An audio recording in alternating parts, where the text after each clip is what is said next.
Okay. We move on? Move on to 1997's Live Flesh. Yes, as you've probably been able to count for yourself, we're jumping forward almost a decade now. And moving from a sort of romantic, sort of comedy with thriller elements to a pure thriller. 1987's, as Scott says, Carne Tremula, or Live Flesh, is based on Ruth Rendell's 1986 Gold Dagger winning psychological thriller Live Flesh, and begins in a Madrid of 1970 amidst a freedom-curtailing state of emergency. On board a bus in empty streets, young prostitute Isabel, Penelope Cruz, gives birth. She and her infant son, Victor, briefly benefit from the mayor and municipal transport director vying for publicity and perceived munificence, and mother and son are awarded free lifetime travel aboard the city's buses, promising Victor a life on wheels and foreshadowing a gift that he will in fact bestow on someone else. 20 years later we meet Victor again, now played by Liberto Rabal, now an angry and impetuous young man who's furious that the woman he had agreed to meet after quickie sex in a club toilet the week before has forgotten all about their date, and indeed him. The woman, Elena, Francesco Neri, is a junkie, only interested in getting her next fix, and Victor is able to gain access to her flat when he rings her bell and she thinks that he is her dealer. An already tense situation is complicated when Elena produces a gun, and after a shot is fired, police officer Sancho, Jose Sancho, and David, Javier Bardem, arrive on the scene. Victor holds the gun on Elena, and during the fracas, David is shot, relegating him to a wheelchair. A few years later, and David, now a star wheelchair basketball player, is married to Elena, who is clean and spending her considerable inheritance on children's charities. A resentful Victor, who blames David for his life and his ills, has just been released from prison, and he intends to use the small sum left to him by his mother to pursue and seduce Elena and ruin her and David's life. His plans are complicated by his unexpected relationship with Clara, Angela Molina, the wife of David's former partner Sancho, and revelations of unrealised truths behind the events of the night of David's fateful shooting. Satisfying and successful as a taut and engaging revenge thriller, Live Flesh contains themes of love, loyalty, desire and obsession, and also explores sexuality and crippled masculinity, and in a refreshingly unsentimental way. It also presents as an allegory for late 1990s Spain still suffering from and dealing with the repression, oppression and violence of the Franco era, and the long recovery period needed to heal a nation. Most appealingly, it does all of this with some fantastic performances, most notably Javier Bardem and Italian Francesca Neri, and a raw, angry turn from Verbal as the older Victor, not to mention the affecting, vulnerable and desperate portrayal of Clara by Angela Molina. And despite its contents, the film ends on a defiant and defiantly upbeat note, both for its characters and its country. So, quite like this one then, maybe guessed. Yeah, I wasn't all that impressed with Live Flesh either. Another first viewing for me, and to be honest, you could take pretty much everything that I just said about the last film and apply it more or less directly to this. There's a point towards the end where various allegiances switch, and I don't think it did enough to justify any of that, at which point it's like, well, you're all free to be left to your own devices and see where you get to, but I stopped caring about it at that point. But that's fairly late in the game, and the rest of it I can more or less get on board with, particularly the performances. Lots of really great performances in it. Perhaps a little bit of filler going on earlier doors. I'm not quite sure they really needed all that prologue with the Victor's birth. It's an awful long way to go for a pretty strained allegory. That one. Yeah, I get what you mean. It does seem to be there simply to serve as the bookend to the films, because it's got the opposing view, but with more people on the other end, and it has like the allegory. But yeah, it doesn't really seem to serve the story much. That's certainly true. Yeah, and there's at least one scene of David practicing his wheelchair basketball that goes on for like 2 minutes, and is it? I don't.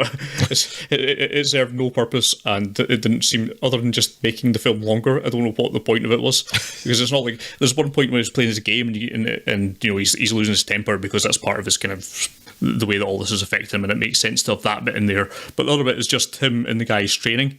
It's like 2 minutes of them training. I guess they just had the footage and wanted to show him. Was that a condition of getting the basketball team in? I don't know, but I found that particularly strange. It all sticks out in my mind for a filmmaker that normally has. You could normally at least get a pretty good idea of why any scene's in there, even if it's not actually. If it's not actually anything to do with the narrative, it's at least driving some of the characterization forward. But this was just there.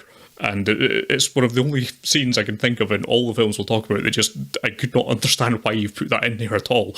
Makes no odds. But yeah, the rest of it, very strong performances. Javier Bardem's really good in it, and I was a little bit less impressed with Victor. His actors, I didn't quite get the level of menace that I think it's trying to get from him at some point. I know it's trying to do a bit of a rope-a-dope towards the end and move your perceptions of him, but I don't think he does an awful lot to pull me one way or the other with him. I thought he was a bit bland. And that's perhaps the one thing that does stop me getting into the film. The main antagonist, at least as it's presented for most of it, is just not all that interesting to me, so I kind of didn't care for a lot of it. I see what you mean. I didn't ever really consider him a threat, but I did buy his anger and his sort of kind of almost rebel without a cause sort of thing. It's like raging against everything but not really knowing why. I guess that's a bit more evident before he goes to prison though. But in terms of, I just thought he was quite angry. So I bought that, but I didn't feel him as like finding menacing as opposed to, for instance, Antonio Banderas in the last film. Whereas, even without trying, Javier Bardem is just full of menace, even when it's not necessarily meant there for the character. So I think Javier Bardem is great. Yeah, I don't necessarily disagree with much what you said, Scott. It's just but I liked it more. The one thing is, and it was a bit of a sticking point for me, was the bit that you mentioned where like there was a change, like the sort of pivotal moment of a betrayal. Whereas in Tie Me Up, Tie Me Down, it didn't make any sense. Here, I certainly can see why you'd say the same. I just thought at least they had built up to that a bit. Yeah. Because without like sort of bad stuff happening. So that was less of an issue for me. And I can sort of picture the basketball training session, but I don't really remember being particularly conscious of it, so apparently it didn't bother me at all. Yeah, it just stuck out like a sore thumb for me. Interesting that we put this film right next to Tie Me Up, Tie Me Down, because I think we could very well have done a compare and contrast, because there's lots of really quite similar themes going towards it, and actually there's a way you could phrase the narrative where it's actually pretty much the same between both. It does sort of involve like trying to force someone to love them. Yeah. For different reasons in this case, but there are similarities actually, which is just by coincidence the way we've put these together in the particular films I've selected. But yeah, it's definitely a much, much more successful film than Tie Me Up, Tie Me Down too. Yeah, I think I could agree on that one, at least, yes. Yeah, it works. The characters make more sense in this. Although it's also kind of notable for, it's probably, there's a couple of films I've still not seen, but I think it's, you'd probably say this is Almodóvar's straightest film.